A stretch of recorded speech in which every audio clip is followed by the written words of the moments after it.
اللهم صل على سيدنا محمد عبدك ورسولك النبي الأمي وعلى آله وصحبه وبارك وسلم. اللهم أنت لها ولو عزما فرجها بفضلي. بسم الله الرحمن الرحيم. السلام عليكم ورحمة الله تعالى وبركاته. أعوذ بالله من الشيطان الرجيم. Baca semua. Bismillahirrahmanirrahim. La ilaha illallah. Tiada Tuhan yang disembah dengan sebenarnya melainkan Allah. Muhammadur Rasulullah.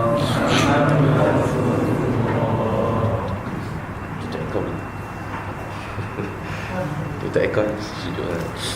Muhammad itu pesuruhnya Allah. Fi kulli lamhatin wa nafasin adada ma wasi'ahu ilmullah. Dalam tiap-tiap kerlipan mata dan nafas yang keluar masuk, berbilang-bilanglah ilmu Allah. Hasbunallahu wa ni'mal wakil. Memanalah Allah bagi kami Tuhan sebagai wakil.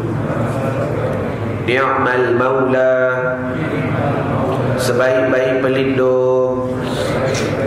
Wa ni'man nasir, dan sebaik-baik yang memberi pertolongan. Ya muallima Ibrahim, mal hikmata 'allimni. Wahai Tuhan yang mengalimkan Nabi Ibrahim dengan hikmah, maka alimkan kami. Allahumma salli ala Sayyidina wa maulana Muhammad wa ala alihi wa sahbihi wa barik wa sallim. Ilahi anta maqsudi wa ridaka maqlubi. A'tini mahabbataka wa ma'rifatak. Tuhanku, kepadamu maksud pengajianku, dan hanya keredaanmu yang aku tuntut. Tuhanku, kepadamu tujuan kehidupanku, dan hanya keredaanmu yang aku tuntut. Tuhanku, kepadamu maksud dan tujuanku, dan hanya keredaanmu yang aku tuntut. Karuniakanlah kepadaku kasih kepadamu dan mengenali dirimu. Ila hadratil Mustafa sallallahu alaihi wasallam wa alihi al-kiram, summa ila arwahi sa'iril aqdami wal afradi wal autani wal abdali wal anjabi wal akhyari wal ansari wal urafai wal nujabai wal umana wa ila sarijal ghaibi wa salil ahli nabati wa salil awliya illa ta'ala alladhina kanu fi masyarikil ard wa magharibiha ahya'an wa amwatan qadiman wa hadithan, summa ila sa'iril hadirina wa abaina wa ummahatina wa liman ahsana ilaina wa li jami'il muslimina wal muslimat wal mu'minina wal mu'minat, wa khususan fi hadzal musannif Haji Bakar bin Haji Hasan. Lahumul Fatihah. A'udzu billahi minasy syaithanir rajim. Bismillahirrahmanirrahim. Alhamdulillahi rabbil alamin. Arrahmanir rahim. Maliki yaumiddin. Iyyaka na'budu wa iyyaka nasta'in. Ihdinas siratal mustaqim. Siratal ladzina an'amta 'alaihim ghairil maghdubi ولا الضالين آمين. Alhamdulillah, bermula segala puji dan syukur bagi Allah Subhanahu wa taala, Tuhan yang telah masih memberi nikmat oleh Dia kepada kita pada malam ini dengan nikmatnya ilmu. Mudah-mudahan dengan kepahaman yang Allah Ta'ala campakkan kepada hatinya kita, meyakinilah oleh kita kepada Allah Subhanahu wa ta'ala, yang bila mana tiap-tiap perkara itu datang daripada yang baik, nescaya tak dapat tidak perkara itu pasti baik. Sebagaimana firman Allah Ta'ala yang berbunyi, a'udzubillahi minasyaitonirrajim, bismillahirrahmanirrahim, Tabarakalladzi biyadihil mulku wa huwa ala kulli syai'in qadir. Maha suci Tuhan yang di tangannya, yakni yang di kekuasaannya terdapat segala kerajaan. Wa huwa ala kulli syai'in qadir, sebagaimana kita yakin dan Dialah Allah yang mengaturkan di atas tiap-tiap perkara yang berlaku. Bermakna telah menjadi satu kewajiban di atas tiap-tiap hati orang yang beriman dan yakin kepada Allah, tiap-tiap perkara yang datang daripada Allah, ataupun kita menggunakan bahasa lain, tiap-tiap perkara yang datang dari yang baik, nescaya tak dapat tidak perkara itu pasti baik. Betul ke tidak? Baik. Cuma kadang-kadang kebaikan itu kita tak nampak pada zahir mata. Kadang-kadang Allah Ta'ala menampakkan kebaikan di hadapan. Kadang-kadang di hadapan bila mana tak nampak, kita terpaksa melihat di sisi, atau melihat di sebalik, atau melihat di belakang, atau melihat di dalam, atau melihat di atas, atau melihat di bawah, atau melihat selepas, ataupun kita menjangka sebelum daripada perkara itu berlaku, nescaya terdapat kebaikan tiap-tiap perkara yang dijadikan oleh Allah Subhanahu wa ta'ala. Jadi bila mana kita yakin tiap-tiap perkara itu sekiranya datang daripada yang baik, nescaya perkara itu baik, maka yakin pula kepada hati kita, berbaik sangkalah kepada Allah Subhanahu wa ta'ala, yang setiap perkara yang Tuhan lakukan pasti ada kebaikan. Itu jalan yang pertama. Baik, alhamdulillah balik. Bila mana kita yakin tiap-tiap perkara yang datang daripada yang baik, nescaya benda tu baik tak? Baik. Maka sebelum kita nak mencari di manakah kebaikan yang berlaku di atas tiap-tiap yang terbit, di atas tiap-tiap yang datang daripada Allah, maka sebelum nak mencari itu, bermakna tetapkan keyakinan hati dahulu. Inna husnal zanni billahi minal ibadah, bahawasanya aku baik sangka kepada Allah Ta'ala itu juga salah satu daripada ibadat. Au kama qala, maknanya tangga yang pertama, kita baik sangka dahulu di atas perkara yang Tuhan jadikan semua di atas dirinya kita, kehidupannya kita, masyarakatnya kita, negerinya kita, negaranya kita, dunianya kita, pasti ada kebaikan. Sebagai contoh, apa yang hamba nak bawa datang pada malam ini, dengan kehadirannya jamaah-jamaah, dengan kehadirannya pemikiran-pemikiran Wahabi yang datang pada kehidupan kita pada hari ini. Bila mana kita melihat secara zahir, dengan adanya ramai puak-puak Wahabi, pemikiran Wahabi dan sebagainya, kalau kita melihat pada zahir mata, mereka ini merosakkan masyarakat ke tidak? Ya, merosakkan masyarakat, membawa kita jauh daripada Allah, membawa jauh kita daripada pengamalan dan sebagainya. Ya, lepas mayang zikir pun bid'ah, tahlil pun bid'ah. Hari ini timbul pula masalah Maulid Nabi, qasidah pun bid'ah. Itu kalau tuan-tuan memandang dari segi zahir. Tetapi kalau kita kait dengan kalam yang kita bawa tadi, hoi manusia, mu kena yakin tiap-tiap perkara itu bukan datang daripada kehendaknya kamu, bahkan datang daripada aku, Allah Subhanahu wa ta'ala. Jadi bila mana kita letakkan penentuan tadi kepada pihaknya Allah, maka telah kita jawab daripada muqaddimah, nescaya pasti ada kebaikan di atas kehadirannya mereka ini. Faham ada ibarat? Baik. Jadi kita baik sangka dahulu kepada Allah. Aku baik sangka kepada Allah apa yang Tuhan jadikan terdapat hikmah. Dengan adanya puak-puak Syiah pada kehidupan kita, adanya hikmah. Dengan berlakunya begini begitu, adanya hikmah. Dan bagaimanakah hikmah dengan adanya puak-puak Wahabi ni tuan-tuan? Kalau kita melihat pula dari segi sebalik, di belakang dan sebagainya, Hakikatnya dengan adanya puak-puak Wahbi, mereka bukan membawa kita jauh daripada Allah, bahkan dengan asbabnya mereka itu, kita semakin takarrub kepada Allah, kita semakin berjalan kepada Allah, kita semakin beramal kepada Allah, kita semakin kuat menghidupkan sunnah Nabi SAW. Dan dengan adanya mereka itu, pada hakikatnya mereka membawa kita dekat kepada Nabi SAW.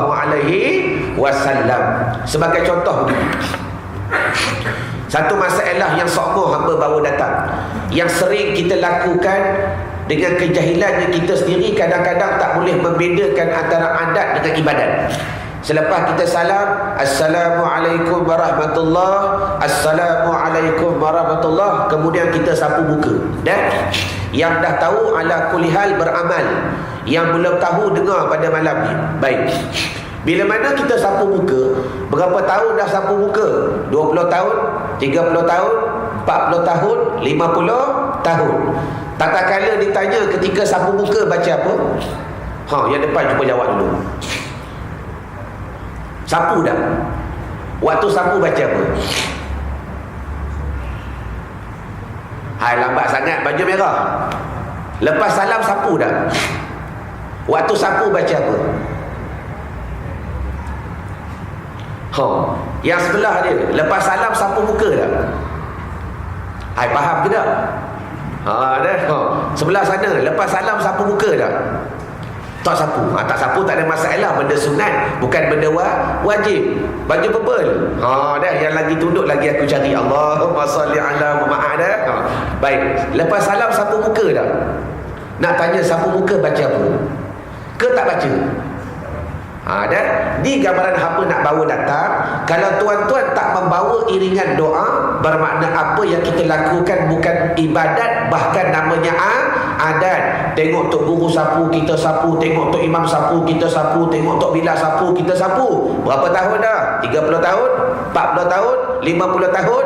Dalam waktu yang sama kita tak mengaji, kita tak mengkaji, kita tak mencari, kita tak mentahqiq, dan akhir sekali amalan menjadi sia-sia. Baik. Kemudian datang pula jemaah, pemikiran, puak-puak Wahabi dan sebagainya. Dia kata musapu lepas salam tu Nabi pernah buat ke? Dah. Yang asalnya kita melakukan satu amalan yang tak ada penghujung. Betul ke tidak?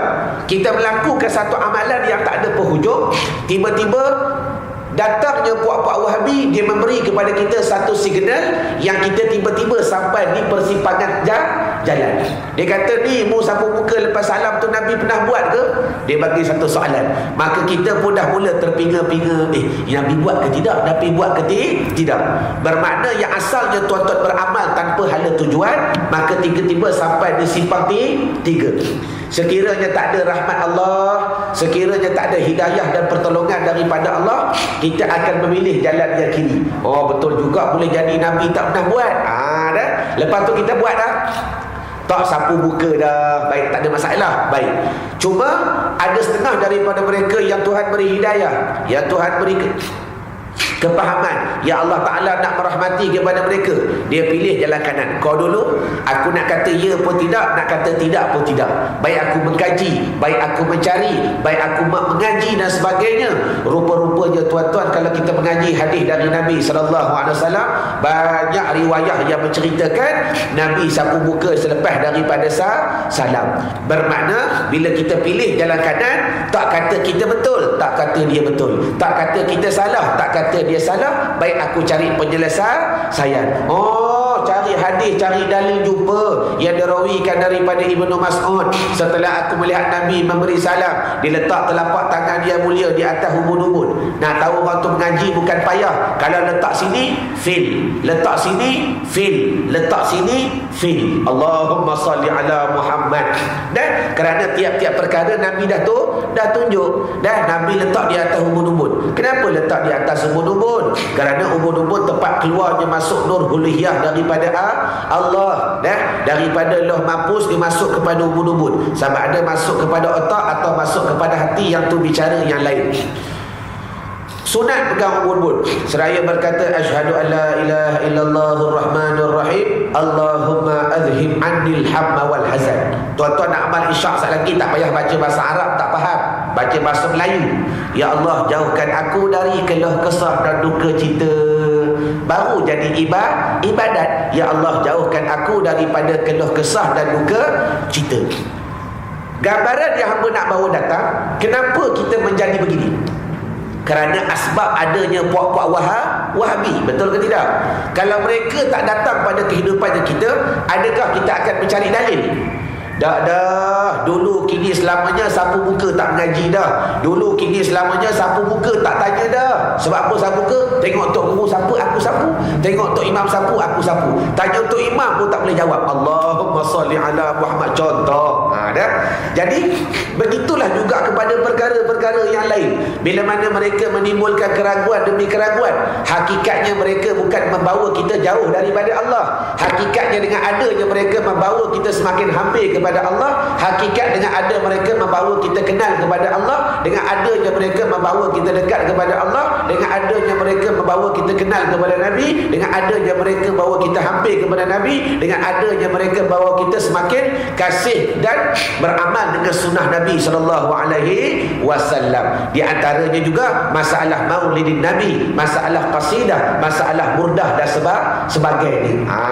Waktu awal-awal semua pakat senyap, lah ni dah berbunyi dah, ni membuat qasidah dapat pahala ke? Allahumma salli ala Muhammad. Yang datang tu ulama ke?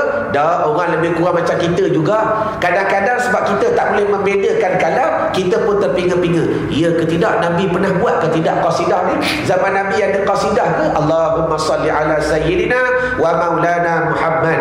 Sebab tu kalau tuan-tuan beli biografi Rasulullah, antara buku karangan, bukan karangan, penulisan terbaru Ustaz Muhaddir bin Muhammad Jul. Buku itu bukan karangan beliau, dia translate daripada bahasa Arab yang asalnya karangan Said Muhammad Alwi Al-Maliki, antara ulama yang besar di Makkatul Mukarramah. Daripada kitab Said Muhammad Alwi Al-Maliki, dia terjemah kepada bahasa Melayu. Yang buku tu tuan-tuan, biografi ringkas dan sebagainya, dia bukan bacaan, lebih kepada nota-nota ringkas, menceritakan peribadi Rasulullah SAW dan barang yang berkat rapat dengan diri Nabi. Kalau tuan-tuan buka satu demi satu, tuan-tuan akan jumpa satu muka surat. Rupa-rupanya bagi diri Nabi SAW, Nabi ada 4 orang mursyid yang ditugaskan. Dan mursyid ini bahasa Arab, orang Jawa kata nasyid, mursyidun, nasyada dan nasyada mursyidun. Mursyidun ni isim fa'il. Tahu tak isim fa'il? Tengok angguk belaka ni, kita cakap pun angguk. Tak apa dah. Baik. Mursyidun ni orang yang sentiasa bernasyid, orang yang sentiasa membaca syair kepada Nabi. Bermakna apa guna mereka ini? Bagi kehidupan Nabi ada 4 yang ditugaskan khas bagi diri Nabi.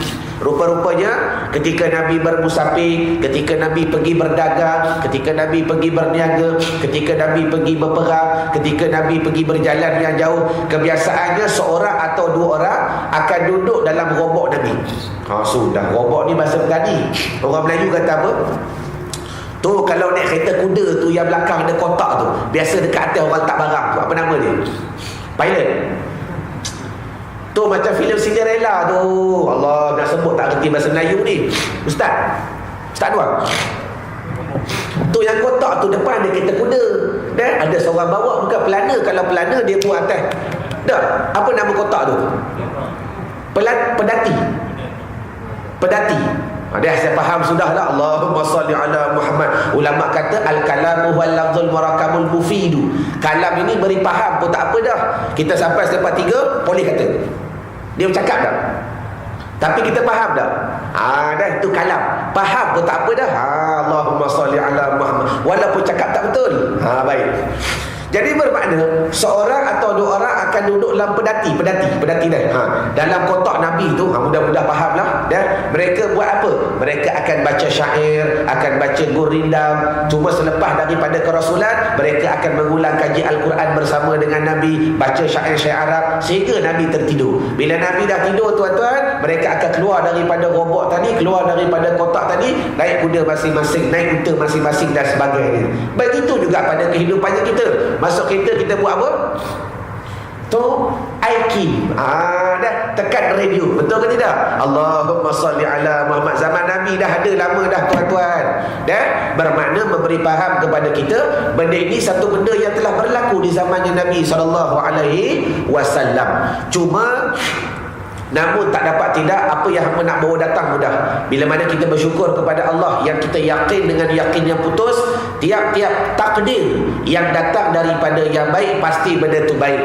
Dan kita nampak hari ini dengan kehadirannya puak-puak Wahbi sebenarnya lebih meyakinkan kita kepada amalan. Bila mana mereka berbunyi, kita cari dalil. Mereka berbunyi, kita cari hujah. Mereka berbunyi, kita mencari jalan penyelesaian. Dengan adanya mereka, akhir sekali kita jumpa titik-titik untuk membawa kita semakin hampir kepada Allah. Faham ni ibarat? Jadi mudah-mudahan dalam kuliah kita pada hari ini, sebab masalah bacaan dah habis ke?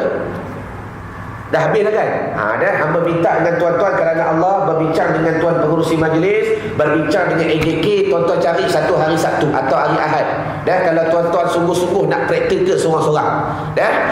Bermakna datangkan kesungguhan, sebab hamba takkan buat praktikal pada waktu maghrib kerana waktunya desperate. Desperate ke bahasa orang putih? Dah. Waktunya terlampau pendek. Jadi kalau tuan-tuan nak kita buat praktikal, kita buat ulangan untuk mengulang kaji bacaan dan sebagainya, baca seorang-seorang, dan hamba akan bagi riwayah, hamba akan beri ijazah daripada tok guru hamba, cari satu hari Sabtu ke hari Ahad. Dan kita buat pagi selepas waktu duha dan sebagainya.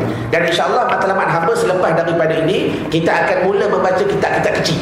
Kitab Jawi dalam Malaysia ni banyak tuan-tuan, Malaysia Petani dan sebagainya. Kita target 2-3 bulan khatam satu kitab, 2-3 bulan khatam satu kitab. Dan insya-Allah kitab yang hamba akan bawa pada malam ini insya-Allah 2 bulan boleh khatam. Dan satu kitab yang bernama Mustika Ajaib. Dan insya-Allah kitab-kitab yang hamba akan bawa semuanya berkait rapat dengan amalan dalam kehidupan. Dan kitab hari ini akan kita baca yang telah kita bertawasul, kita buka sebentar tadi, yang bernama Mustika Ajaib, pada menyatakan hukum dan kelebihan membaca Maulidin Nabi kita sallallahu alaihi wasallam, yang dikarang oleh Haji Abu Bakar bin Haji Hasan Muar Johor, daripada sipanah Khazanah Al-Fataniyah. Khazanah Fataniyah ni tuan-tuan anak cucu cicit Syekh Ahmad Fatani. Syekh Ahmad Fatani ni dia ada kait rapat dengan Syekh Daud. Syekh Daud Fatani ni tak ada keturunan. Ingat Syekh Daud Fatani tak ada keturunan. Cuma mereka ini susu galuhnya maka berjumpa dengan Syekh Ahmad. Syekh Ahmad ni keturunan ni banyak. Sampai sekarang masih ada. Dah, baik. Antaranya Ustaz Wan Muhammad Sori. Ada antara nama yang masyhur, yang banyak menghidupkan balik kitab-kitab lama dan sebagainya.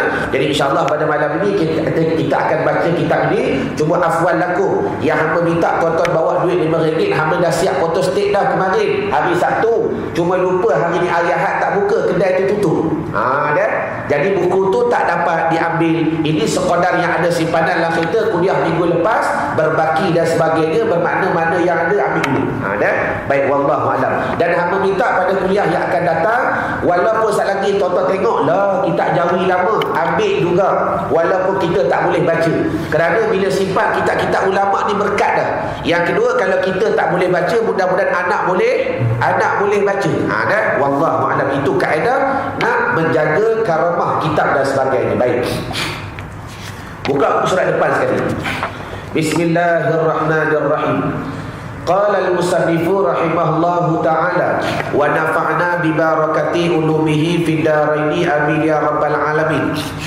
Telah berkata musannif tuan pengarang kitab ini yang bernama Haji Abu Bakar bin Haji Hasan daripada Muar Johor. Mudah-mudahan manfaatlah ilmunya kepada kita dengan katanya Bismillahirrahmanirrahim.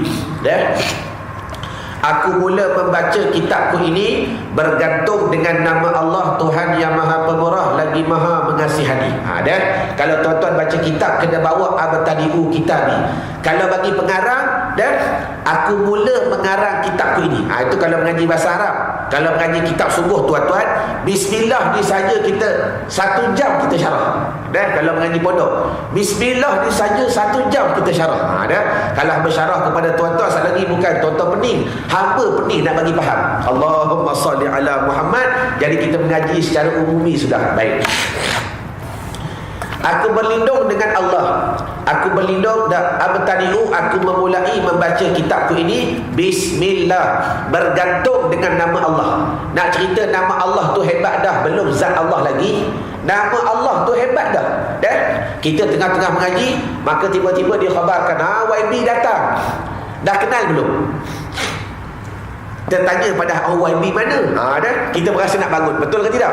Itu baru YB datang, tengah-tengah makan kedua rumah orang, diumumkan ketibaan YB kita. Kita pakat-pakat mana YB? Berasa nak bangun kerana hormah. Betul ke tidak? Walhal tak tahu YB UMNO ke YB hijau ke, contoh. Bukan politik. Nak cerita YB, istilah YB itu besar dah. Apatah lagi nak nama bagi zat yang maha pemurah ia bagi sekaliannya makhluk dan maha mengasihani bagi orang-orang yang beriman kepada Allah. Alhamdulillahi Rabbil Alamin. Bermula segala puji bagi Allah, Tuhan yang merintah sekalian alam.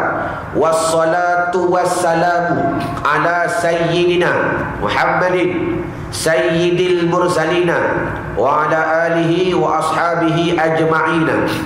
Dan bermula selawat dan juga salam dikaruniakan keduanya ke atas penghulu kami Muhammad, penghulu bagi sekalian mursalin, wa ala alihi, dan di atas keluarganya Nabi, wa ashabihi, dan di atas sahabatnya Nabi ajma'in, yang dimuliakan mereka itu.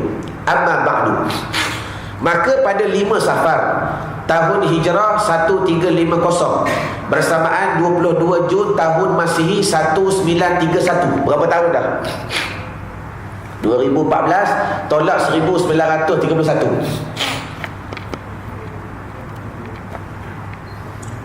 Berapa tahun Ustaz Anwar?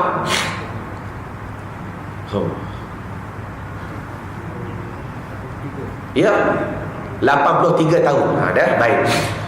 Telah bertanya kepada saya oleh setengah sahabat-sahabat saya daripada ahli gubahan setia Kelab Muar Johor. Satu hari kawan-kawan dia jumpalah kepada Syekh Abu Bakar ni.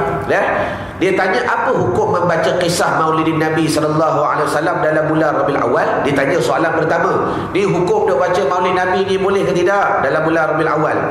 Dan adakah diberi pahala? Dia jaga soalan yang kedua. Sebab timbul hari ini kepahaman yang mengatakan, dia kata pergi majlis Maulid Nabi ni Nabi tak suruh, dia kata benda harus buat, tak dapat pahala. Itu kalam mereka. Bahkan kita dengar hari daripada kalam ulama. Sebab kitab ni tuan-tuan perlu tuan-tuan faham, bukan tulisan Haji Abu Bakar dah. Kitab ini merupakan himpunan daripada kitab-kitab Arab. Dia nakal. Nakal ni pindah. Kitab-kitab Arab yang kita tak jumpa, dia ambil, dia bubuh. Dia ambil, dia bubuh. Dia ambil, dia bubuh. Itu dia panggil nakal. Dia pindah daripada kitab-kitab Arab, daripada ulama-ulama yang besar, yang nama mereka bukan saja masyhur di Malaysia, bahkan masyhur di dunia, tuan-tuan. Dia membawa kepada kita baik. Dan adakah diberi pahala orang yang memperbuatnya atau tiada? 2. Dan apa hari atau malam yang terlebih afdal bagi kita orang-orang Islam? 3. Maka ditanya soalan yang pertama, apa hukum buat Maulid Nabi? 1. Yang kedua, diberi pahala ke tidak bagi orang yang melakukan akad dia? 2. Yang ketiga, apakah hari yang terlebih afdal? Baik, hamba nak syarah sedikit masalah hukum. Tuan-tuan tulis perkataan garis apa hukum? Garis. Ada pen tak? Tak berubah juga mengaji, tak buat pen buku. Nah, pen. Duduk, saya balik dah. Okey. Ada pen tak? Saya balik dah. Beres. Tak apa, kita mengaji bukan ada adab dah. Kita tak ada adab belaka. Tak sungguh. Kalau mengaji dengan Tok Guru kena beradab. Hamba bukan Tok Guru. Dah tak ada masalah. Tuan-tuan nak belunjuk ke, tuan-tuan nak tidur ke, buat. Yang penting telinga pasang. Dia dengan hamba mudah. Allahumma salli ala Muhammad. Tapi kalau dengan Tok Guru lain jangan buat dah. Kalau panggil Syekh Nuruddin jangan. Silat-silat Syekh Nuruddin dengar telefon. Wallahu a'lam, aku nak balik.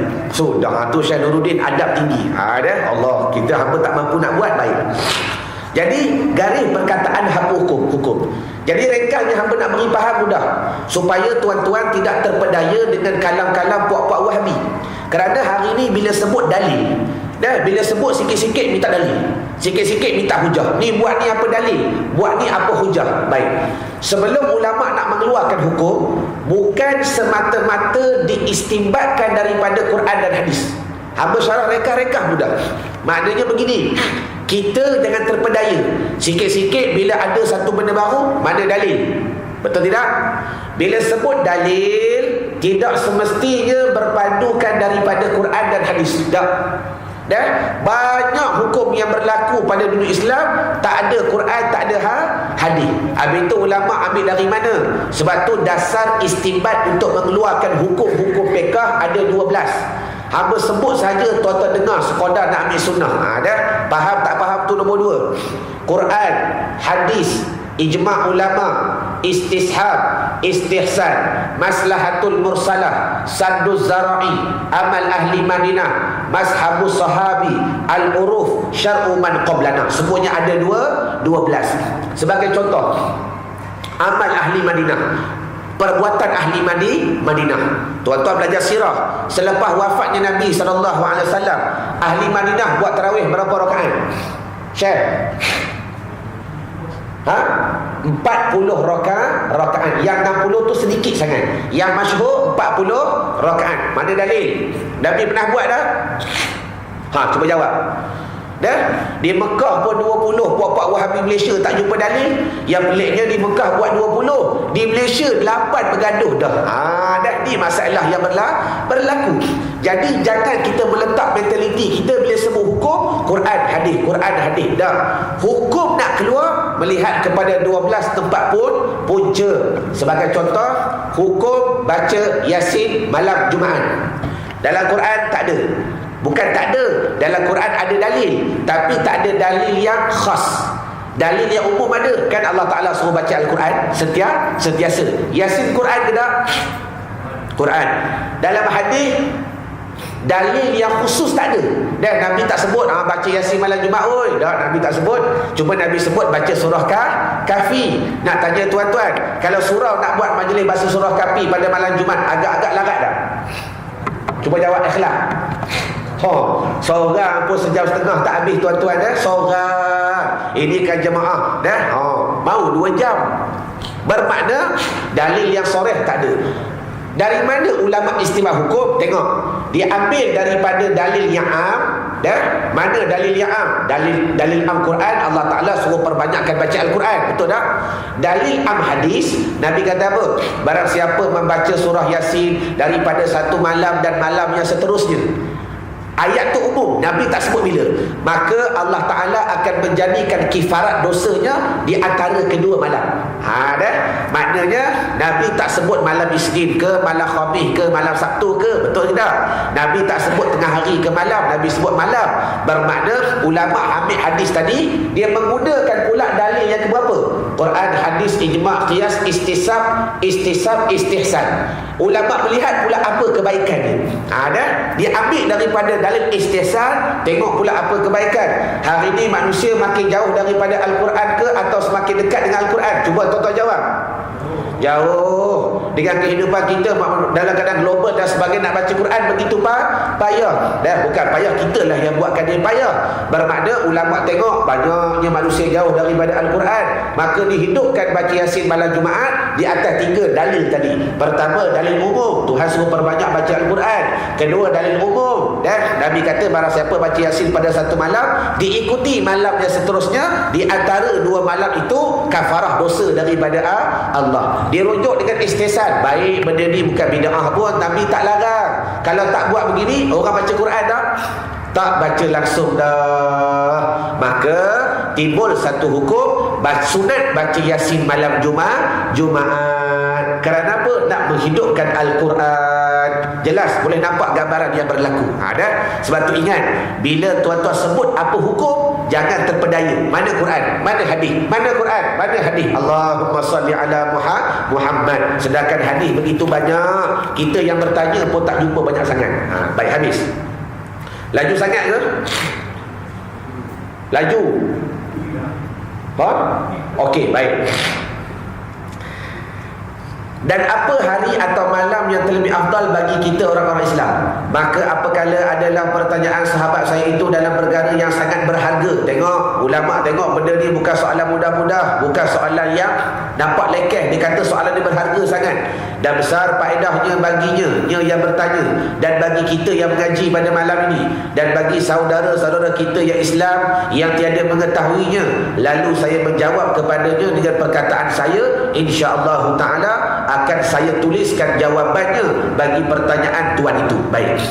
Kemudian pada 7 Safar, 2 hari selepas daripadanya, tahun 1350 bersamaan 24 Jun tahun Masihi 1931, saya pun tuliskan dengan ringkas sahaja dengan pertolongan Tuhan, dan saya namakan ini risalah Mustika Ajaib. Dan nama kitabnya. Baik. Saya jawab, Allahumma hidayatan lis-shawab. Yang pertama sekali kata Imamul Hafiz As-Sayuti, Mubarih. Imamul Hafiz As-Sayuti, Sayuti, Imam Sayuti rahimahullah ta'ala, satu ulama yang hebat. Dalam kitab Babul Walimah, Babul Walimah, Walimah ni cerita bab nikah kahwin. Macam masalah bergendang dalam masjid, kita jumpa dalam kitab I'anatul Talibin, juga dibicara dalam masalah walimah. Sebab tu kalau tuan-tuan cuti sekolah besok menghadiri majlis kenduri, kita melihat keadaan orang duk berkompang, tuan-tuan dengan ilmu yang tuan-tuan mengaji pada malam ini, tuan-tuan pindahkan pandangan kita. Selama ni bila tengok orang berkompang, kita nampak adat orang Melayu dah. Dan sebenarnya tuan-tuan kompang yang mengiringi majlis kahwin bukan adat orang Melayu, sedangkan telah berlaku di zamannya Nabi SAW. Mana dalil? Nabi kata dalam hadis yang dirawikan oleh At-Tabarani, kata Nabi, a'linu hadzal nikah waj'aluhu fil masajid wadribu alaihi bidhufuf, atau kama qala. Dan iklankan nikah. Oi, anakku nak menikah, bagi tahu orang, bagikan. Waj'aluhu fil masajid, sunat lakukan akad nikah dalam masjid, yang period duduk dekat luar. Wadribu alaihi bidhufuf, dah habis akad nikah dan pukullah di atasnya dengan gendang-gendang. Dufuf ni gendang. Zaman Nabi dah ada dah benda ni. Jadi kita ubah persepsi, ubah pandangan. Kalau selama ni tengok kompang, kita rasakan ia sekadar adat amalan perbuatan orang Melayu. Bahkan tak kita tembuskan, Allah, zaman Nabi dah ada benda ni. Jadi kesimpulannya, kenapa kita boleh faham begini? Siapa boleh jawab? Kalau boleh jawab, dapat hadiah kitab free, tak payah bayar. Pasal mengaji. Sikit dah, tak kena lagi. Betul dah jawapan tu. Saja tak nak bagi betul, sekali lagi dapat free. Dan jawabnya kembali pada mukadimah tadi, sebab adanya asbab puak-puak Wahabi. Betul ke tidak? Kalau tak ada je orang, kita nak mengkaji dah, tak kaji dah, pakat jadi pak turun. Ini asbabnya nak kembali kepada mukadimah. Baik. Mencipta kemenangan yang pertama, Allahumma salli ala Muhammad. Dalam babul walimah, cerita bab walimah adalah pada ku ni Imam Sayuti, bukan Haji Bakar adalah pada Imam Sayuti kata bahawa seasal beramal dengan membaca kisah Maulidin Nabi SAW itu, iaitu berkumpulnya manusia dengan membaca Al-Quranul Syarif seberapa sedapatnya. Dikata asalnya orang buat maulid ni apa dia? Pakat-pakat kumpul, lepas tu baca Al-Quran. Berapa dapat? Dua muka lah. Pakat-pakat dengar bacaan Al-Quran dan membaca akan kisah permulaan pekerjaannya Nabi SAW. Lepas tu dah habis baca Quran, pakat-pakat cerita kisah Nabi begini. Dan barang yang telah berlaku pada diperanakkan akan dia Nabi SAW daripada beberapa mukjizat. Dicerita pula kelebihan malamnya Nabi ketika beranak tu, berapa banyak mukjizat perkara pelik-pelik yang berlaku. Sebab tu tuan-tuan wajib yakin mukjizat Nabi, kelebihan Nabi, karamah Nabi, kemuliaan Nabi, Allah Ta'ala pelihara daripada dosa. Bukan ketika Nabi menjadi Rasul, bahkan daripada kecil lagi semua dia dah berjalan. Ala kulli hal, tuan-tuan dengar ada sejarah Allahumma salli ala Muhammad, bila Nabi bermain sentiasa dinaungi oleh awan. tuan. Walhal ketika tu dah jadi Rasul belum? Dah lagi. Daripada kecil Nabi tak pernah buat dosa tuan-tuan. Daripada kecil Allah Ta'ala pelihara, dosa kecil pun tak pernah buat. Tengok maksiat pun tidak. Didatangkan cerita satu hari beberapa kawan-kawan Nabi nak ajak Nabi pergi funfair. Nak mudah faham bahasa kita. Ya Muhammad, jomlah kita pergi bersukaria. Dalam riwayah kata umur Nabi takriban lebih kurang 9 tahun. Budak nak seronok. Dan maka diterima pelawaan mereka itu. Bila dah berjalan 3-4 orang, sampai tengah jalan Nabi kata, wahai kawan-kawan, merasa letih sangat ni, dan nak rehat sekejap. Bila Nabi letak papan punggungnya di atas sebuah pohon, turunlah Jibril menidurkan sang Nabi SAW. Nabi tertidur. Kawan tu gerak, ya Muhammad, bangun nak berjalan ni. Tak jaga tuan-tuan. Maka 3 orang tadi tinggalkan Muhammad, pergi bersukaria dan sebagainya. Bila dah funfair tutup, kembali kepada Rasulullah, dia kejut-kejut terus jaga. Dah batu api selalu dah maklum dah batu api dah. Ya Muhammad, rugilah kamu, tadi kami bersukaria walhal kamu tidur. Nabi kata, nak buat lagu mana, aku letih sangat. Allahumma salli ala Muhammad. Hakikatnya Allah Ta'ala nak pelihara Nabi daripada melakukan dosa walaupun daripada kecil. Habis. Kemudian diberi mereka itu jamuan. Dah habis tu pakat-pakat buat kenduri. InsyaAllah tuan-tuan dekat belakang nanti banyak dalil, riwayah cerita kelebihan buat kenduri ini pada orang berimankan pada orang buat maulid. Iaitu setengah daripada bid'ah hasanah. Ulama sebut dengan adil. Dia kata bid'ah memang Nabi tak berlaku di zaman Nabi benda-benda begini, tapi hasanah yang kebajikan, yang diberi pahala, garis, yang diberi pahala akan orang yang memperbuat akan yang demikian itu. Dapat pahala tuan-tuan daripada kebajikan yang kita buat. Kerana apa? Dalilnya kerana membesar dan menghormatkan Nabi kita Muhammad sallallahu alaihi wasallam. Sebagaimana firman Allah Ta'ala, wa rafa'na laka dzikrak. Kami angkat segala penyebutanmu ya Rasulullah. Orang yang puji Nabi semua Tuhan angkat, bermakna besarkan Nabi. Dan menzahirkan akan kesukaan dengan diperanakkan akan dia Nabi SAW.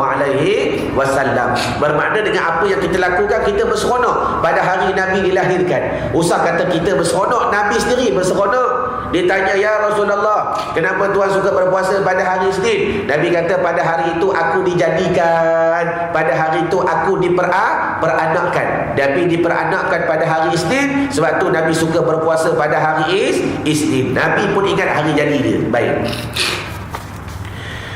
Dan telah berkata Syekhul Islam, bagi kerajaan Baladillahil Haram Makkatul Musyarrafah, Al-Arif bi Rabbihil Mannan, As-Sayyid Ahmad bin Zaidi Dahlan. Mubarik Sayyid Ahmad bin Zaidi Dahlan. Antara ulama yang hebat ni tuan-tuan. Sayyid Ahmad bin Zaidi Dahlan. Dalam kitabnya yang bernama As-Siratan Nabawiyah, kitab bicara bab sirah sejarah Nabi, bahawasanya telah berlaku oleh adat manusia. Jaga. Dan dalam usul fiqh, al-adatu muhakkamatun. Kadang-kadang adat ni boleh dijadikan hukum. Baik. Telah menjadi adat manusia apabila mendengar mereka itu pada menyebut diperanakkan akan Nabi kita Muhammad sallallahu alaihi wasallam, berdiri mereka itu kerana membesar dan menghormati akan dia sallallahu alaihi wasallam. Baik. Di belakang nanti tuan-tuan akan dibawa kepada kita beberapa hujah dan beberapa dalil masalah berdiri ni. Sebab usah kata tuan-tuan, hamba sendiri dulu tak dapat jawapan. Kadang-kadang bila sampai mahalul qiyam, tahu tak mahalul qiyam? Biasa waktu qasidah ni ataupun waktu ketika baca maulid ni, ada sampai satu peringkat semua pakat-pakat berdiri. Betul ke tidak? Semua pakat-pakat berdiri. Allah ya Nabi salam alaika. Baik. Cuma masalah berdiri itu kadang-kadang timbul pada setengah hati manusia. Tengok ustaz berdiri, aku berdirilah. Tetapi tak tertanya pada hati kenapa boleh berdiri. Nanti dia akan jawab dengan beberapa hujah dan beberapa dalil daripada perbuatan ulama berkenaan hukum berdiri. Baik. Maka dia kata apa? Dah berlaku adat dah. Bila pakat-pakat baca sirah Nabi, semua pakat-pakat berdiri. Kerana membesar dan menghormati akan dia sallallahu alaihi wasallam. Dan ini berdiri mustahsanun, dituntut baik. Dituntut baik. Ulama kata, siapa kata? Bukan Ustaz Irwan, bukan Syekh Abu Bakar, tapi As-Sayyid Ahmad bin Zain Dahlan. Mustahsanun, dituntut baik, kerana barang yang ada padanya itu daripada membesarkan dan menghormatkan Nabi SAW, dan telah berperbuat akan yang demikian itu oleh beberapa banyak ulama yang diikuti akan dia. Dia kuatkan lagi hujah dia, dah lah kata benda tu baik. Lepas tu dia kata banyak lagi ulama-ulama buat baik. Tengok mana dalil dia. Dan telah berkata Al-Halabi dalam As-Sirah Bubarih. As-Sirah, dia dalam kitab Sirah. Ada tisu lagi? Tisu. Tak maaf dah. Iklan.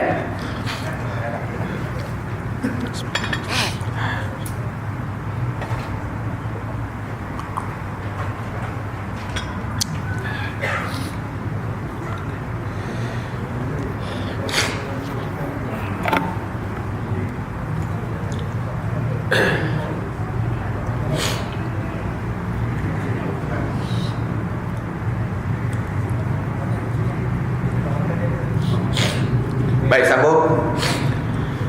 Dan telah berkata Al-Halabi dalam kitab As-Sirah, maka telah menghikayat oleh setengah mereka itu bahawasanya Al-Imam Subki, Imam Subki juga satu ulama yang besar dalam Sirah, telah berkumpul di sisinya beberapa banyak daripada ulama-ulama yang ada pada masanya kerana khatam membaca kitab. Satu hari Imam Subki ni dia kumpul.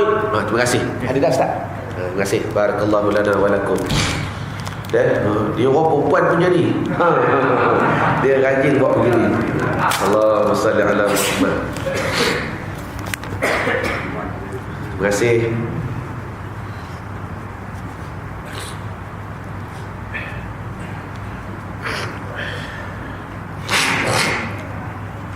Suatu hari tuan-tuan Imam Subki dia berkumpul bersama para ulama dan kemudian baca kitab. Dah khatam kitab, maka berqasidahlah oleh Abu Zakaria Yahya Al-Sarsari.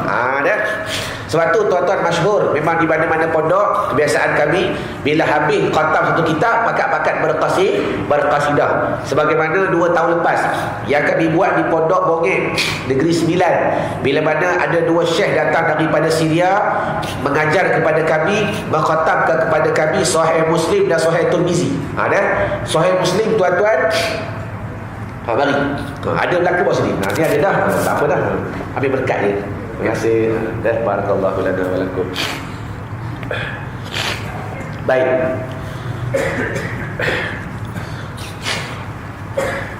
Dua tahun lepas majlis yang berlaku di Pondok Bongeng, maka datang 2 ulama dari Syria mengkhatamkan kepada kami satu hadis Muslim, satu hadis Tirmizi. Hadis Muslim nak habiskan lebih kurang dalam seminggu. Pengaji tak berhenti, pagi petang, pagi petang, pagi direct. Bila khatam hadis Muslim, maka kami akan berqasidah dan sebagainya, dan diberi kepada kami minum air yang telah diludah oleh Nabi SAW. Dan alhamdulillah kami dapat melihat akan rambutnya Nabi SAW. Ini memang dah adab para ulama. Bila khatam kitab tuan-tuan, lebih-lebih kita hadis Nabi SAW akan ditunjuk kepada kita kebesarannya Nabi. Dah habis. Baik. Maka begitu juga satu hari Imam Subki kumpul bersama para ulama. Kemudian dah khatam Al-Quran, dah khatam membaca kitab.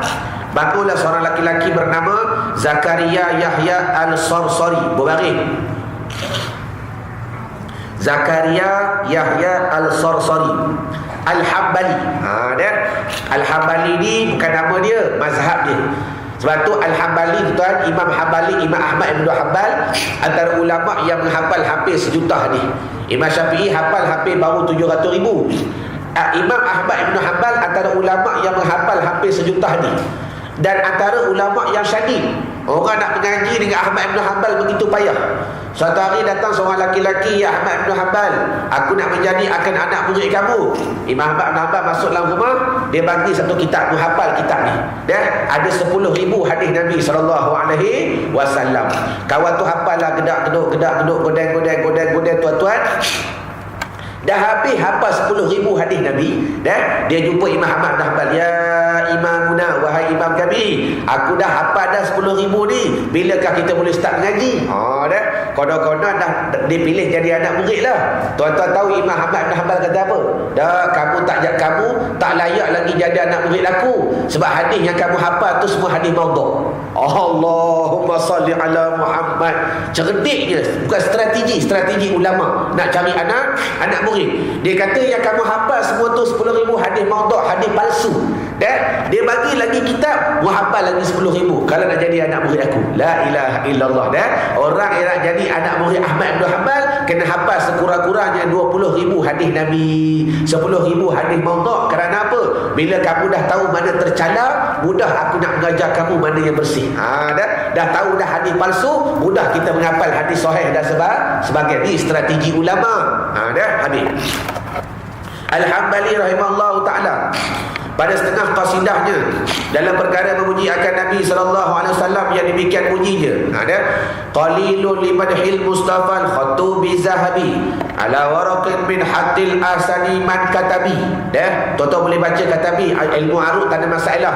Hari itu berbalah dengan puak Wahabi. Dia kata ni ahli sunnah ni dah lebih simih kepada Syiah dah. Hamba kata mana dalil yang kata Syiah tu kitab Barzanji yang dah baca 50 tahun 60 tahun menganggurkan Sayyidina Ali. Kita buat bodoh dulu. Kita kata mana Sayyidina Ali? Dia baca abtadiul imla bismizatil aliyah. Yang seronoknya dia baca dengan berlagu tu. Kita kata Munafi Barzanji pun baca dengan berlagu. Dia sedap dia baca, tuan-tuan. Bermakna aku memula mengarang kitabku ini Abtadiul Imla, karanganku ini habis bizatin aliyah, dengan zat yang dibahasakan kepada Ali. Dia baca makna dengan zat yang dibahasakan kepada Ali. La ilaha illallah. Nak kata tak reti, marah. Itu bukan aliyah, bukan Sayyidina Ali. Asalnya al-aliyah. Asalnya yang dibahasakan kepada zat Tuhan yang maha tinggi. Cuma bila kalam tadi diturunkan martabat nak jadi ilmu syair, nak jadi ilmu arut, kadang-kadang ada yang lebih kurang, ada yang kurang di lebih. Kalau kita, tuan-tuan, kalau kita dengar abtadiul imla abis bizatil aliyah, sedap tak? Tak nisbah kita orang Melayu dengar tak ada masalah, betul ke tidak? Tapi nisbah orang Arab yang mengetahui ilmu arut, yang mengetahui ilmu syair, dia kata tak kena guridam dia ni. Macam kita baca syair kepada orang Arab, kita baca dengan berlagu. Bermulalah kisah satu cerita, Muhammad menunggang motor skuter. Dengar sedap lagu-lagu. Tapi betul lah, kita je tahu salah. Yang pertama A, yang ke depan bawah ra pula R. Orang Arab dengar sedap, tapi kita je tahu ilmu arut tu salah. Begitulah juga dalam bahasa Arab. Tinggi je, kaya je bahasa, bukan tak boleh baca aliyah. Dalam ilmu arut tak kena. Sebab tu dia baca abtadiul imla bismizatil aliyah. Allah. Faham je tak? Lepas tu dia fikir makan keduri. Baik. Jadi bukan Sayyidina Ali tu, iaitu kepada zat yang dibahasakan yang maha tinggi, Allah. Wa antal hadal ashrafu inda sama'ihi qiyaman du'ufan aw jusiyan 'ala ar-rukabi amallahu ta'ziman lahu katabasbuhi 'ala 'arsyihi ya rutbatan samatar rutbi. Dia baca syair. Artinya semolek-molek tulisan orang yang menulis dengan dakwat emas. Dia kata tulisan yang paling baik dalam dunia ini, walaupun dia guna dakwat emas di atas kertas to tu. Dia to tu gugur, sat lagi baca dot. Kertas, qaf ra ta sin. Ada kertas. Semolek-molek tulisan orang yang menulisnya dengan dakwat emas dan kertas daripada perak. Dia kata perkataan tulisan yang terbaik dalam dunia ni, walaupun kita menggunakan kalam daripada emas, kertas daripada perak, kerana apa? Iaitu memuji akan Nabi SAW. Itulah tulisan yang paling baik. Baik, hamba sokong. Mana hadis dia? Nabi pernah bersabda. Ada kitab Tanbihul Ghafilin tak? Yang buku tebal warna merah tu. Dalam tu ada hadis Nabi SAW. Nabi bersabda apa? Barang siapa menulis satu selawat Nabi di atas helai kertas, Allah Ta'ala akan membawa turun 70,000 malaikat yang mereka itu akan berdoa pagi, petang dan malam minta pengampunan dan rahmat daripada Allah kepadanya si penulis, selagi mana tidak hilanglah tulisan tadi di atas helaian tadi. Sebab tu tuan-tuan sunat dapat buku masing-masing, tulis selawat Nabi. Tulislah selawat dengan niat selagi mana kekalnya ia, selagi mana tak hilang, maka diperintah 70,000 malaikat berdoa kepada Allah, ya Allah ampunkan mereka. Faham mana ibarat? Allahumma salli ala Muhammad wa ala ali Muhammad. Baik. Itu pun sedikit yang berpuji. Dia kata kalau kamu tulis macam mana pun pujian kamu terlampau sedikit. Baik. Dan bangun orang-orang yang mulia hal keadaannya berdiri, berbaris, atau bertaleku di atas lutut. Bertaleku, setengah kitab bertalekan. Tahu tak bertalekan? Talekan ni macam orang buat tongkat, dia tekan. Kalau yang bertaleku lutut ni begini. Dah. Tengok orang bersedah bertaleku. Dia menggunakan lutut sebagai tempat untuk duduk.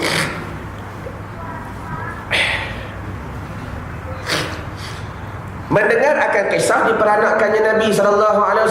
Apakah ada yang berdiri, ada yang duduk. Itu pun sedikit juga kehormatannya. Kita buat banyak pun terlampau sikit, kerana nak banding dengan apa yang Nabi buat kepada kita. Apa tidakkah Allah Ta'ala telah menulis akan namanya SAW atas arasnya, kerana membesarkan bagi Nabi SAW ia martabat setinggi-tinggi martabat. Nah, hebatnya nama Muhammad tu di tiang-tiang aras. Aras tu tinggi dah. Aras tu antara tempat tertinggi, dan di tiang itu pula ada nama Muhammad SAW. Baik. Maka apabila sampai pada perkataan sorry itu, wa antan hadal ashrafu inda sama'ihi, syair yang tadi. Bila habis tengah baca kitab, maka bangunlah sorry, baca syair gerung-gerang. Bila sampai ayat wa antan hadal ashrafu inda sama'ihi, maka Imam Subki pun bangun berdiri. Imam Subki bangun, dan sekalian orang-orang yang hadir dalam majlis itu pun bangun berdiri berbaris. Berbaris, bukan barisan, berbaris. Soft, maksud soft.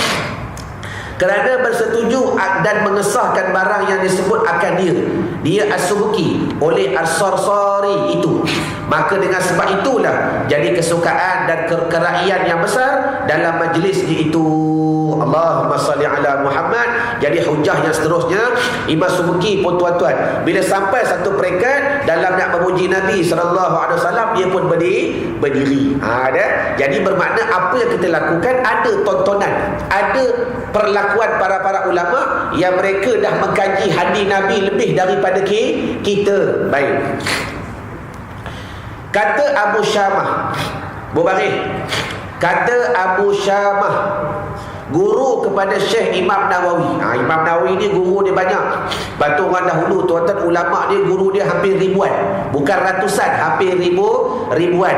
Sebab tu sebut guru ni tuan-tuan. Baru-baru ni hamba baca kalam Imam Ghazali yang hamba nak nakal kepada tuan-tuan. Bagus kalam dia. Dia kata, berbaik sangkalah kamu kepada seluruh manusia, kerana kadang-kadang musuh kamu boleh menjadi guru kamu. Sudah. Musuh kita kadang-kadang boleh menjadi guru kita. Dia musuh, dia seteru kita, tapi kadang-kadang dia boleh menghidupkan kita kepada Allah. Siapa dia? Tak boleh jawab dah. Lama dah membeda tadi. Siapa dia? Puak Wahabi lah, kan dia musuh kita dah.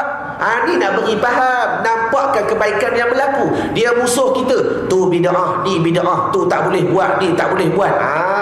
Tapi dia menjadi guru kita dah. Allah, adanya mereka kita semakin mencari dalil, ada mereka kita semakin kuat beramal. Habis. Dan berkata Abu Syamah, guru Asy-Syaikh Imam Nawawi. Sebab tu sebut Imam Nawawi antara kitab yang masyhur yang dipelajari di Pondok Malaysia, Petani dan sebagai kita askar. Sebab tu ingat tuan-tuan, kalau boleh bukalah hati dah. Ni kadang-kadang ada yang kita nampak selepas daripada solat fardu isyak dan sebagainya, ada setengah daripada mereka pakat-pakat bersalam, ada setengah mereka itu pakat sembahyang seorang diri dan sebagainya. Sedangkan ada riwayat daripada Imam Nawawi bermula hukum bersalam selepas daripada isyak dan selepas daripada subuh dalam keadaan berselawat dan memuji Nabi sehingga melakukan bulatan.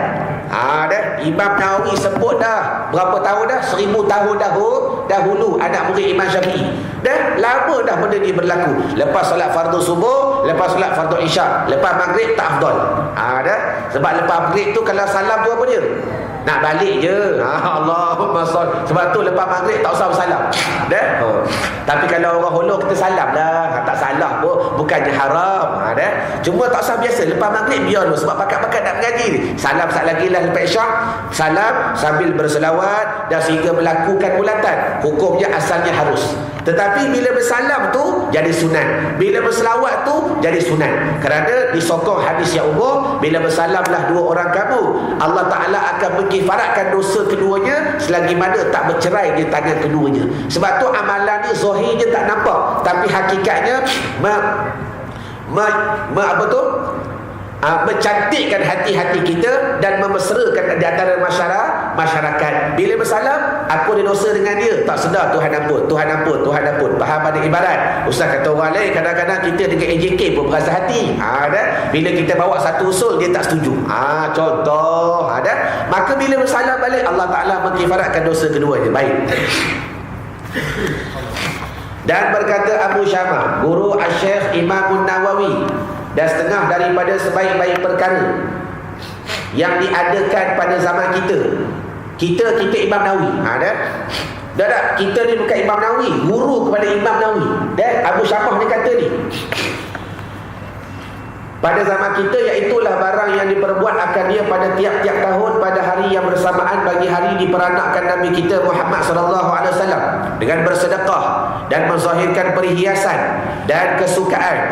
Maka bahawasa yang demikian itu serta dengan membuat ihsan bagi segala fakir miskin, iaitu menunjukkan kasih akan Nabi SAW dan membesarkan akan dia Nabi SAW dalam hati orang-orang yang memperbuat akan yang demikian itu, dan syukur akan Allah Ta'ala atas barang yang telah dikaruniai nikmat dengannya maulid Nabi itu, dengan yang dibangkitkan Rasulullah SAW yang telah dijadi akan dia Rasul, akan dia Rasul, rahmat bagi sekaliannya alam.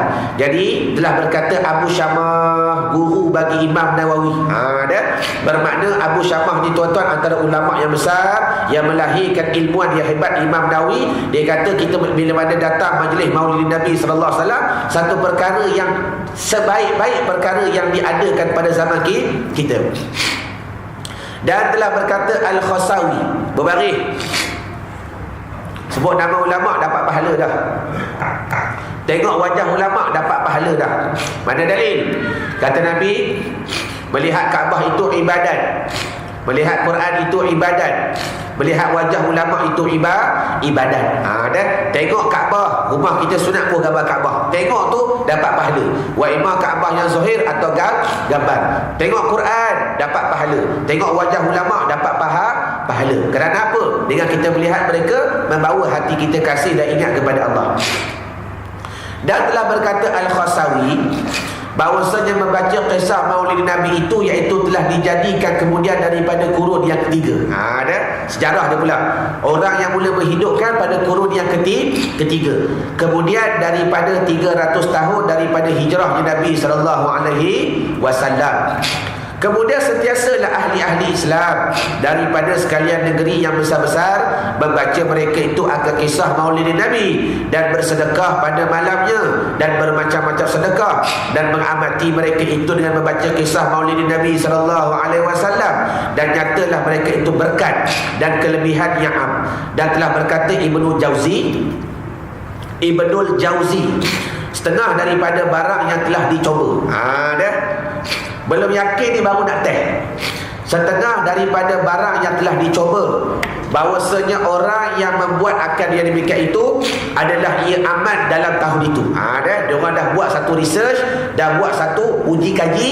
Kalau buat majlis maulid Nabi ni tuan-tuan dengan keikhlasan dan sebagainya, dan cukup beberapa syarat, setahun tu aman, serta mendapat kesukaan dan hasil cita-citanya, dan adalah mula-mula orang yang membuat akad demikian itu raja-raja, iaitulah Raja Al-Musfar. Dia cerita sejarah. Siapa dia Raja Al-Musfar? Abu Sa'id yang memerintah negeri Arbal. Tahu negeri Arbal di mana? Tahu tak? Siapa tahu hadiah free kitab? Tahu tak? Baik, kita pun tak tahu. Allahumma salli ala Muhammad. Yang ni kena tanya Piramli. Dia negeri pelik-pelik ni, insyaAllah Piramli tahu. Allah yarham.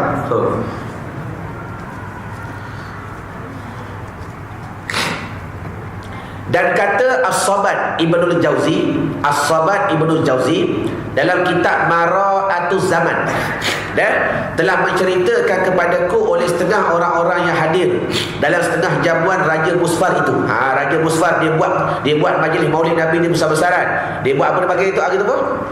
Selawat Perdana Putrajaya. Baik, kita jawab dulu dah sekali lagi. Kerana membaca kisah maulid Nabi SAW, bahawasanya adalah ia telah membilang. Seorang tu dia bilang dalam majlis yang Raja Musfar dibuat, dalam jamuan itu 5,000 kambing yang dimasak, 5,000 kambing, dan 10,000 ekor ayam, 10,000 ekor ayam, dan 100 ekor kuda, dan 100,000 pinggan halwa. Pinggan bukan pinggang. Dan halwa tu manisan. Manisan halwa. Dia bagi apa? Orang putih kata apa? Dessert. Dan dibelanjakan pada hari itu 300,000 pound. 300,000 pound. Ustaz Anwar, hari itu habis berapa juta? 3 juta kan?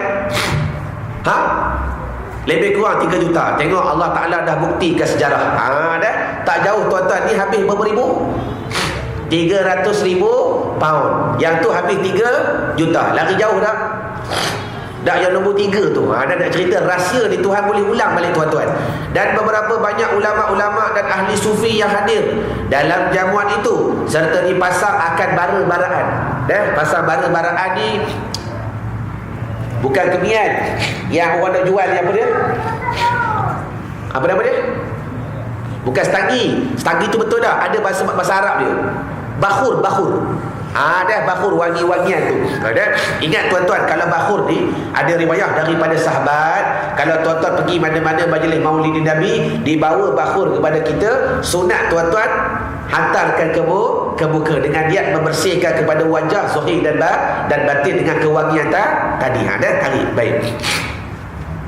Serta dipasang akan bara-baraan dengan sebaik-baik gaharu. Allahumma salli ala Muhammad. Jadi sejarah telah membuktikan banyak tuan-tuan. Di zaman kerajaan Raja Al-Musfar, dibuat majlis maulid Nabi, makanan yang begitu banyak, perhiasan yang begitu banyak, peruntukan yang begitu banyak, maka diberi kepada Allah Ta'ala akan mereka itu dengan aman dalam tahun itu. Tapi kita tengok pula macam mana waktu sama buat majlis maulid Nabi, perkara-perkara syariat yang lain juga kita buat. Perkara haram kita tinggalkan. Tapi kalau buat maulid Nabi, perkara haram buat juga jadi dah? Tak jadi juga. Bila elok rahmat nak turun, tiba-tiba digantikan pula dengan bala. Allahumma salli ala Muhammad. Sebab itu tuan-tuan, bagi mereka yang berbendera hijau, jangan terlampau fanatik.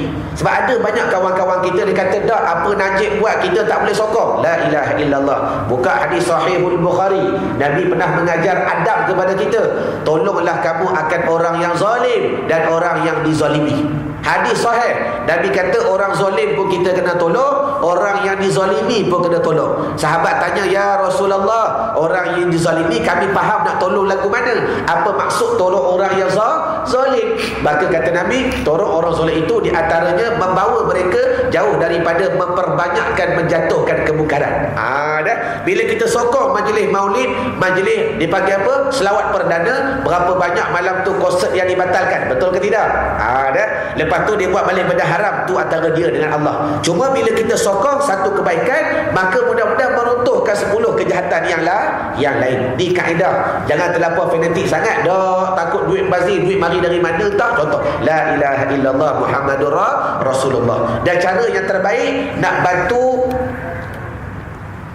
Perdana Menteri kita lagu mana? Cuba jawab. Perkara yang paling baik. Sebab Nabi kata orang zalim kita kena bantu. Nak bantu dia macam mana?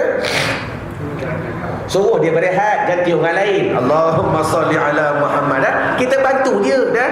Tua dah, pakat-pakat cari Allah lah. Ni Menteri Korea pun dah berani meletakkan jawatan selepas selesainya kes tragedi tenggelamnya kapal. Dah. Ni MS-370 cari tak jumpa dah, tak letak-letak juga. Allahumma salli ala Muhammad. Kita bukan nak suruh dia letak dah. Dah. Mudah-mudahan gambaran yang Allah Ta'ala beri faham. Adab orang kafir ni tuan-tuan kadang-kadang jauh lebih daripada kita. Macam mana majlis hamba buat dengan pelajar-pelajar, student-student daripada Jepun di UN, tuan-tuan, Allah adab mereka tinggi. Kalau tuan-tuan nak buat spontan majlis, kalau tuan-tuan nak buat dipanggil apa? Kita nak kenakan dia contoh. Dah, orang Jepun ni adab ni bukan begitu. Contoh kita nak kenakan dia. Kamu menyanyi satu lagu. Dah, tuan-tuan, dia orang takkan naik dekat pentas. Dah, melainkan 2 bulan sebelum daripada tu dah ada planning dah. Tu adab orang Jepun. Dan mereka, istilah mereka, tak kira mu dekan, mu pensyarah, mu chancellor, mu guru, mu penjaga apa tu? Penjaga Allah, makmal dan sebagainya, semua dipanggil sensei. Dekan panggil sensei, pensyarah panggil sensei, chancellor panggil sensei, yang tu panggil sensei, atas sampai bawah lah, sampai ke yang jaga makmal pun panggil sensei. Allahumma salli ala Muhammad. Sebab tu antara ilmu yang hamba dapat dengan diorang, terciptanya qasidah ya hana-hana dalam bahasa Jepun. Dah. Yang Arab, zaharadinul muayyad bi zuhuri Nabi Ahmad. Faham tak? Tak faham juga, lama dah kau sudah hafal lah lagu tu. Dah. Kalau Melayu, telah terbitnya cahaya purnama menerangi malam gelita. Faham tak? Faham. Kalau Jepun, Sukino hikario josho shitara yabio akaruku daru aripana kata ya Muhammad sekaino mesejani naru Allah arigato. Antara kehebatan bahasa Jepun ni tuan-tuan, dia orang tak ada dialek. Dah. Dia tak ada logat. Daripada utara sampai selatan semua satu bahasa. Sebab tu kalau tuan-tuan belajar bahasa Jepun, antara bahasa yang mudah. Kalau Malaysia ni payah, ada bahasa Kedah, ada bahasa Kelantan. Dah. Jepun ni tuan-tuan tak ada. Cuma nak yang apa yang kita nak kongsi, adab mereka terlampau tinggi, jauh daripada kita. Wallahu a'lam. Sebab tu kalau tuan-tuan pergi ke Jepun, dah, sampai di kedai makan, tuan-tuan nak booking meja lagu mana? Kalau di Malaysia kena seorang duduk dah. Di Jepun tak payah, tuan-tuan letak telefon pergi ambil nasi.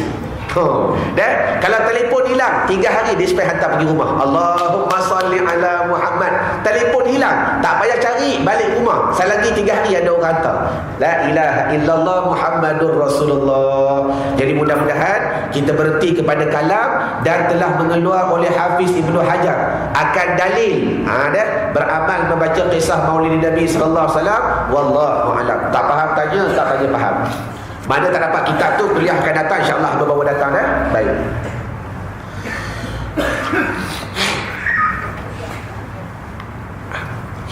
Sila.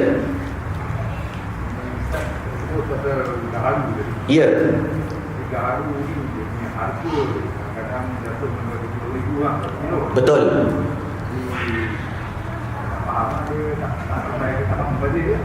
Dah baik.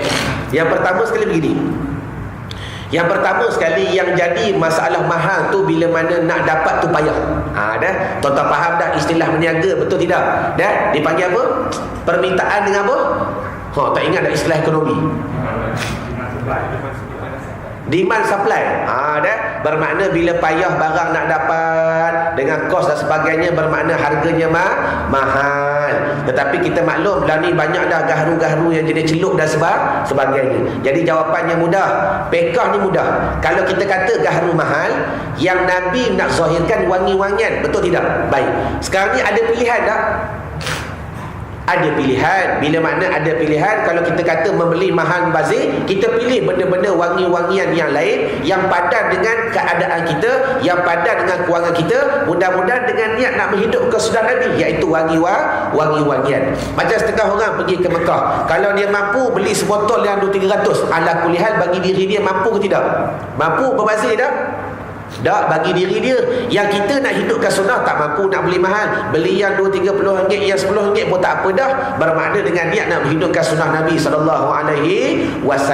Sebab tu nak letak istilah membazir itu tuan-tuan, satu kadang-kadang perkataan yang kena melihat kepada tempat dan sebagainya.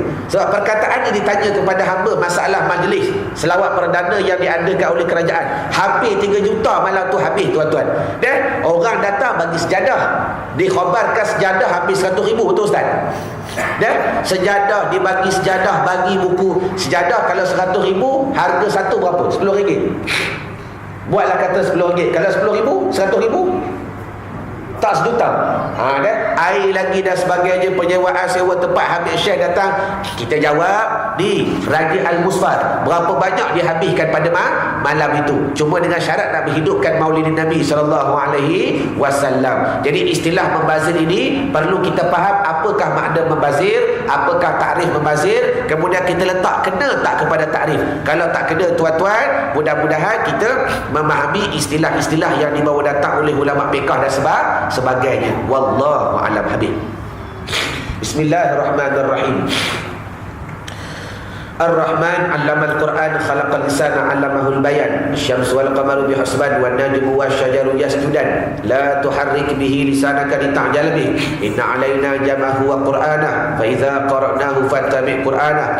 Thumma inna 'alaina bayanah. Bal huwa Qur'anun majid fi lawhin mahfuz. Sanuqri'uka fala tansa, sanuqri'uka fala tansa, sanuqri'uka fala tansa. Ya Allah, apa-apa yang kami dengar janganlah kau lupakan. Ya Allah, apa-apa yang kami tulis janganlah kau lupakan. Ya Allah, apa-apa yang kami ulang janganlah kau lupakan. Allahumma salli ala sayyidina Muhammad sirri hayatil wujudi wa sarbil a'zami li kulli mawjudin salatan tuhafizuna bihal Quran wa tufahimuna bihal ayat wa tahfazuna biha su'al qawli wal amali wal niyat wa ala alihi wa sahbihi wa barik wa sallim walhamdulillah rabbil alamin. Dan istilah membazir ni tuan-tuan bukan pada nilaian. Kalau kita pagi-pagi beli nasi lemak, biasa beli satu harga RM1, hari tu nak beli 2, makan 1, RM1 tu bazir dah.